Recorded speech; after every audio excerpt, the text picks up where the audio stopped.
So we'll be looking at problems from chapter 2. We'll start with a very simple one. Again, like before, we will try to identify variables as we read the problem. So this company, Fremont Enterprise, has an expected return of 15%. So that's expected return. It has and another company over here, Laurelhurst News, has an expected return of 20%. So this is the expected return of company 1. This is the expected return of company 2. And if you put 70% of your portfolio, which is W1, in Laurelhurst, so that would be W2. And 30% in Fremont, so that would be W1, the first company. What is the expected return of your portfolio? So the problem is for us to find out expected return of portfolio, where the portfolio is made up of two stocks, W1 and 2, and the expected return of portfolio, as you know, is W1 times R1 plus W2 times R2. So W1 is 0.30 times R1, which is 15, plus 0.70 times 20.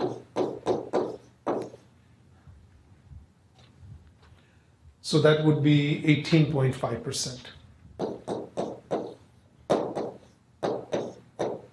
18.5% is the expected return for the portfolio. So we use the weights in decimals, and you can leave the returns in percentages. That way you can directly output the percentage return on the portfolio. Okay, let's take a look at problem number 8. 8 and 9 are kind of connected, so we'll try to work them out together. So over here, what you have is a data table that tells us the stock return year by year for two stocks, A and B. And since this is a year-over-year return, that means we have essentially what we call a time series distribution. So when we have a time series distribution, we can calculate from this. The question was to calculate average return and volatility. So the way to do this for average return is we add up the observations and we divide by the number of observations that we have available. So if we add up the first one, average return for stock A, when I put a bar on top of the variable, it indicates average, would be minus 10 plus 5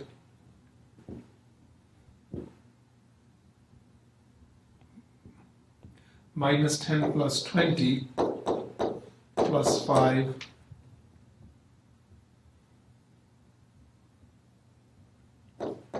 minus 5 plus 2 plus 9. And there are 1, 2, 3, 4, 5, 6 variables. So I divide that by 6. So average return of A is 3.5%. Similarly, I can calculate the average return for B.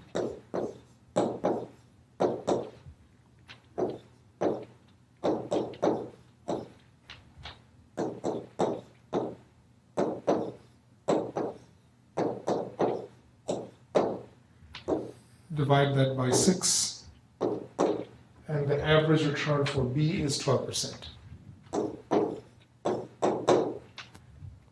Then the next step is to calculate volatility. Volatility can be expressed as variance and standard deviation.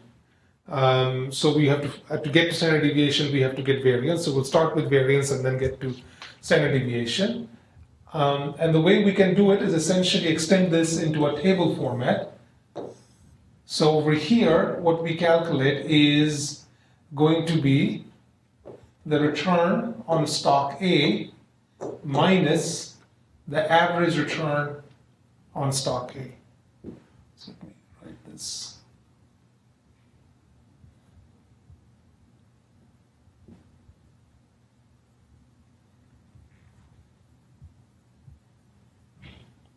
Okay. So I'm going to be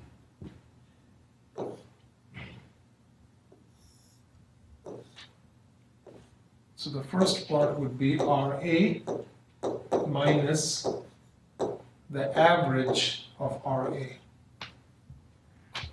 Okay. So it will be minus, oh, this is not right. It will be minus 10 minus 3.5, 20 minus 3.5, 5 minus 3.5, minus 5 minus 3.5, 2 minus 3.5, and 9 minus 3.5. So we have all of that, and then the next step would be, so you've taken essentially what we have done over here is we have taken the deviation of each return from its mean value for stock A. Then we square this. So the next step is to take the square of those deviations.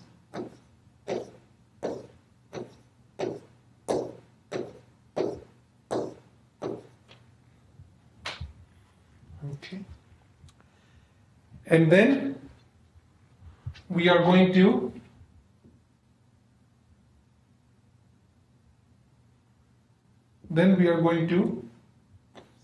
take the sum, add up these square deviations, add up the sum of the square deviations, and divide that by 5. So on the top, we will have the sum of the square deviations, and we'll divide that by 5. So that would be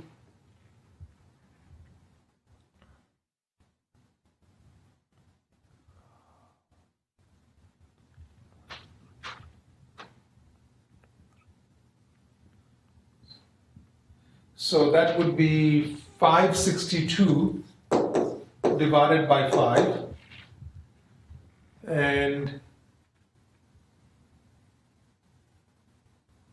that would be 112.3.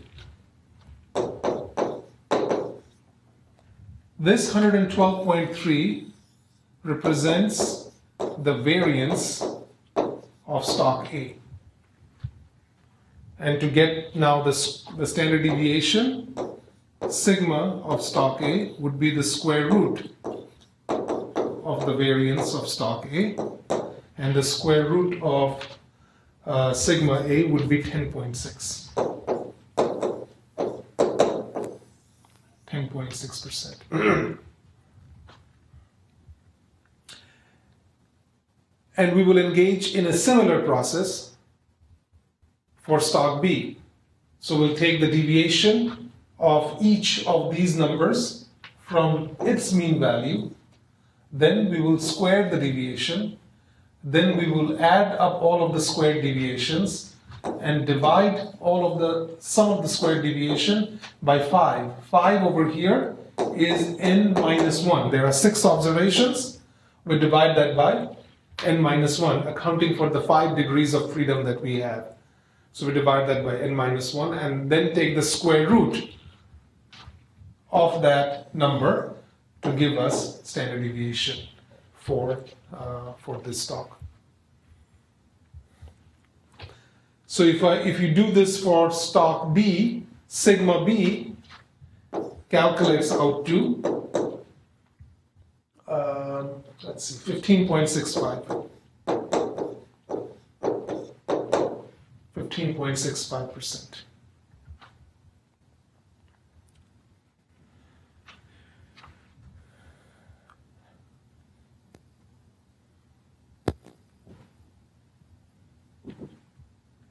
Okay. Question number 9 was using the estimates that we have developed in problem 8 and assuming that the correlation, so the correlation between A and B is 0.48, calculate the standard deviation for a portfolio if the portfolio is invested as 70-30, 70% in stock A and 30% in stock B. We know that the formula for the variance of a portfolio made up of two stocks is WA squared sigma A squared, WB squared sigma B squared, 2 times WA WB sigma A sigma B correlation AB. So that's the formula. Now it's just a matter of substituting. In this formula, WA would be 0.7, WB will be then 0.3. Even if WB is not explicitly given as 0.3, if once I have WA as 0.7, WB would simply be 1 minus WA. Sigma A was calculated as 10. It was calculated as 10.6. Sigma B was calculated as 15.65. And correlation between A and B was given as 0.48. So substituting everything into the formula, sigma p squared, which is the variance of the portfolio, will be 0.7 squared times 10.6 squared. So again, I'm entering the weights in decimal, and the standard deviation or the variance, I can enter that in standard deviation, enter in percentage. So 10.6 is standard deviation, and I squared that standard deviation. So this is being squared.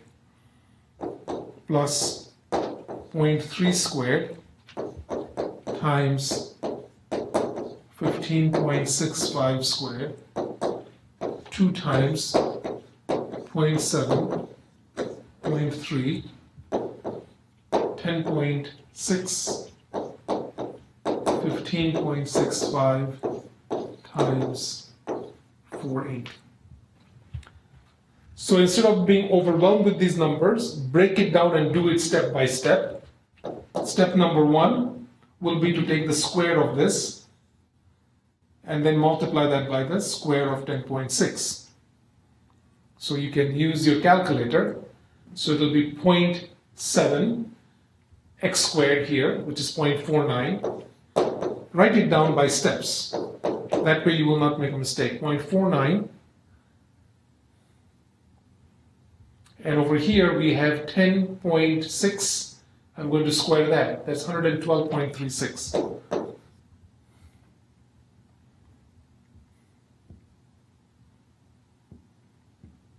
112.36. Then 0.3 squared is going to be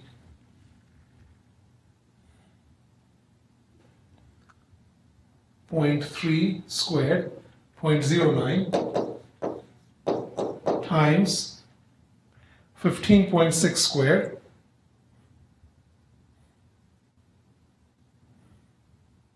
$15.65 squared, that's 244.92, and then 2 times, I'm going to multiply this whole thing.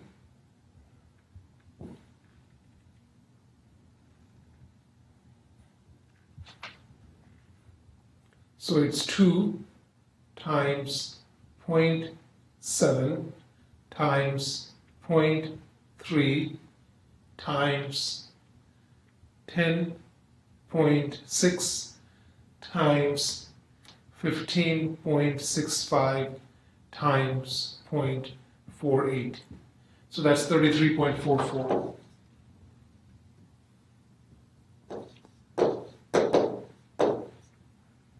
And then the next step, I multiply this whole thing and I add everything up. That comes to 1051.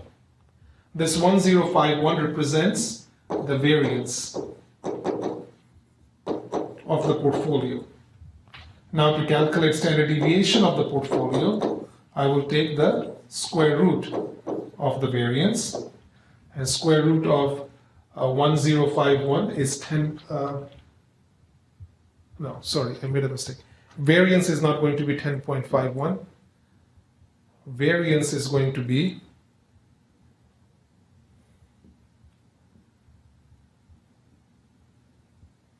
is 110.46. 110.46. Sigma P is going to be 10.51. And this will be in percentage. So that's the standard deviation of the portfolio, or the volatility of the portfolio is 10.51. So that's problem 9. We're going to move on to the next problem, which would be problem number 14.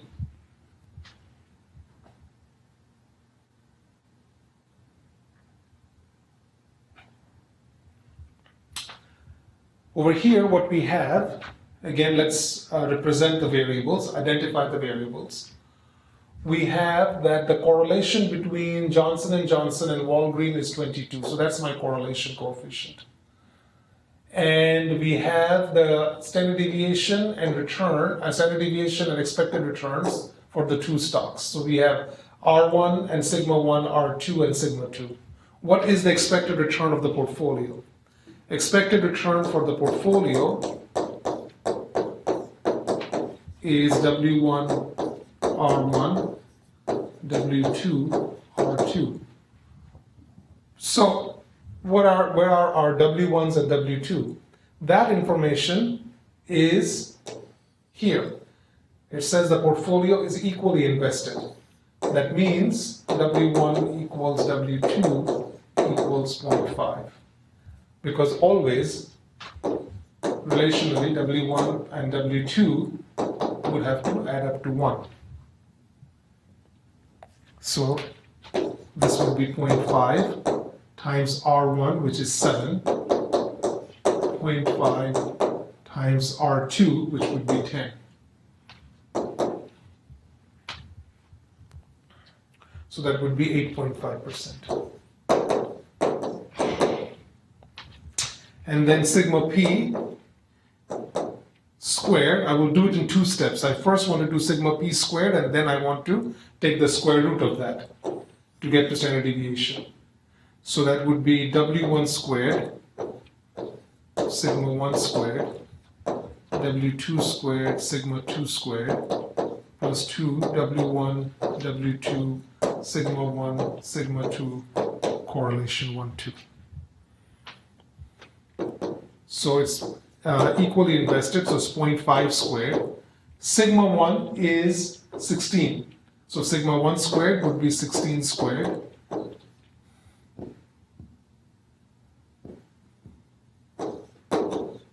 .5 squared times sigma 2 is 20, 20 squared, 2 times 0.5, 0.5, 16 times 20, and correlation is 22%, so that would be 0.22, 0.22. So we again work it out step by step, take the squares, multiply that by 16 squared, take the square of 0.5, multiply that by 20 squared, and then take the product of all of these. 2 times W1, W2, sigma 1, sigma 2, correlation 1, 2. So it's 1, 2, 3, 4, 5, and 6, 6 terms. You take the product of all of that. And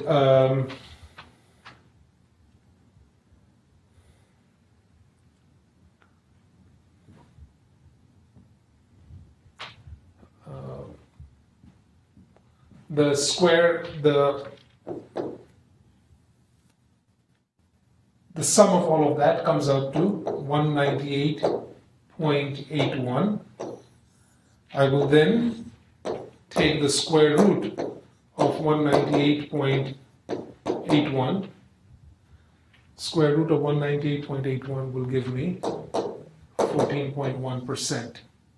So this 14.1% becomes my sigma p, or standard deviation, or volatility.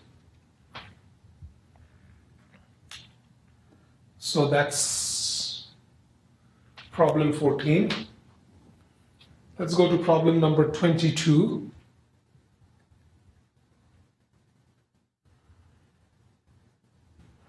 The question says that you hear the news that Standard & Poor's was down 2%, okay, that relative to the risk-free return.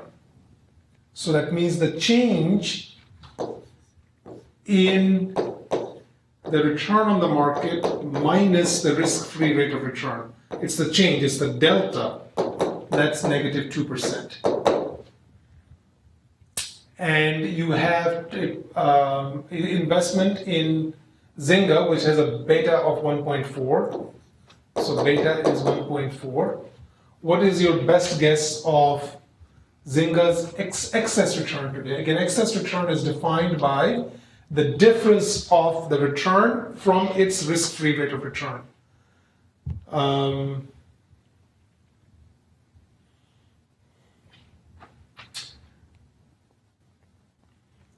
So it's minus 2%. So we know beta gives us the slope coefficient. Right? So in a CAPM format, under the capital asset pricing model, so this is RF. So we are plotting beta versus changes in the return. And the slope is Rm minus Rf. So we are if beta is 1.4, let's say a beta of 1.4 represents, let's say, this point over here. So over here we're looking at beta of 1.4. And we are saying that this number, Rm minus Rf,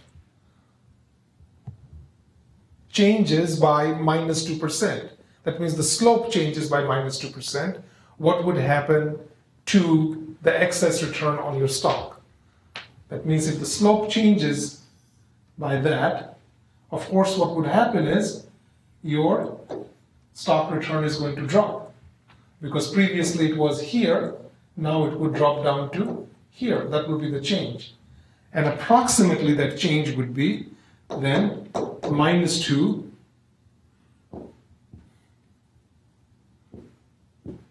so the change in the return on your stock from the risk-free rate of return, so this is again the change, will be minus 2 times 1.4, which would be negative 2.8%.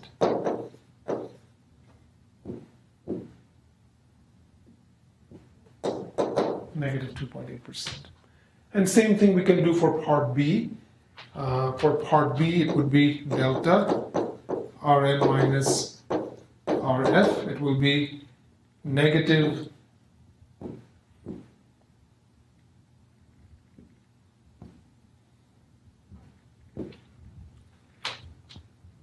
negative 2, which is Rm minus Rf, times the beta, which is 0.5. Right? That would be negative 1%. Okay. So if beta is 0.5, they will be somewhere here. Again, a 2% drop. As you can see, the change is much smaller here than it is here. When the beta is 1.4, or beta increases over here, as you can see, the drop increases, but when beta is small, the drop is going to be small.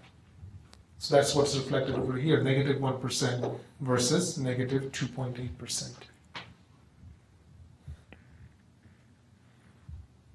Let's take a look at problem number 25.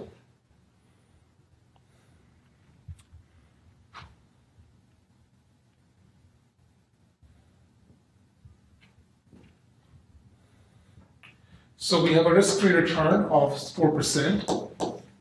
Our F is 4%. Market portfolio has a return of 10%. That means our M is 10%. Standard deviation of the market portfolio is 16%.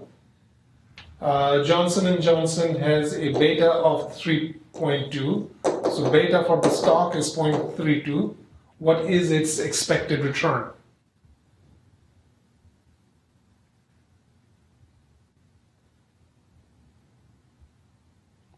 So we are going to apply CAPM. Expected return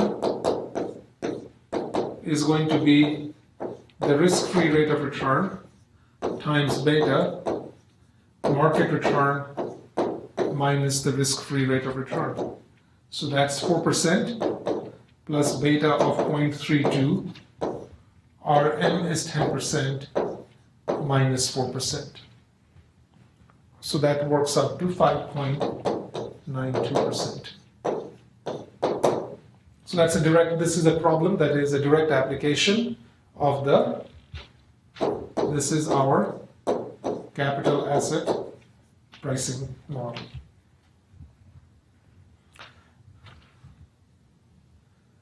Let's take a look at problem number 27.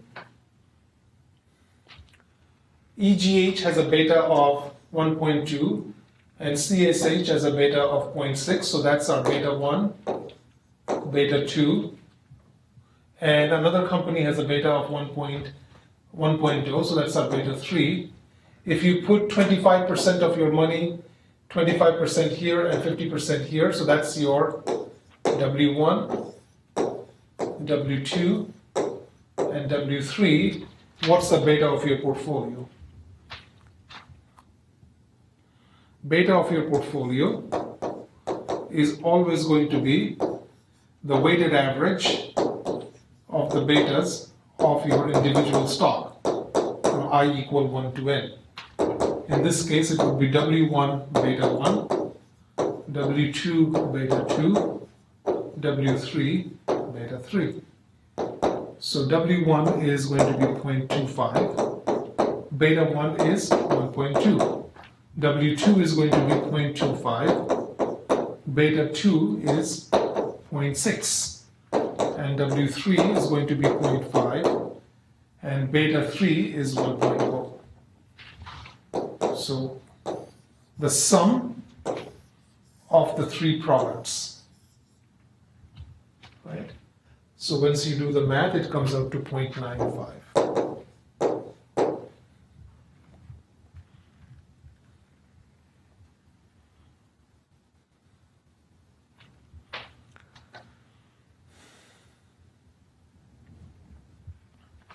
Problem number 28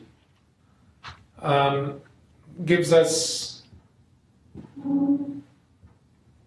beta of stock 1, beta of stock 2, so that's beta 1, beta 2, risk-free rate, that's RF,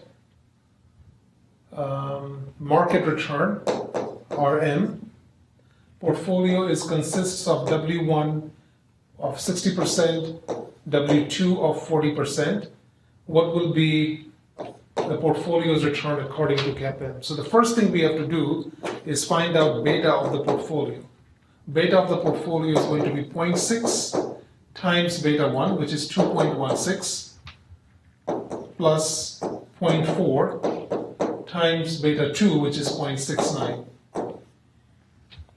So that gives us a beta of 1.57. Once I have this, then just a matter of applying the CAPM. Expected return of the portfolio is risk-free return, beta of portfolio, return on market minus the risk-free rate of return. The risk-free rate of return is given as 4%. Beta, we just calculated, 1.57. Market return is 10%. And risk-free return is 4%.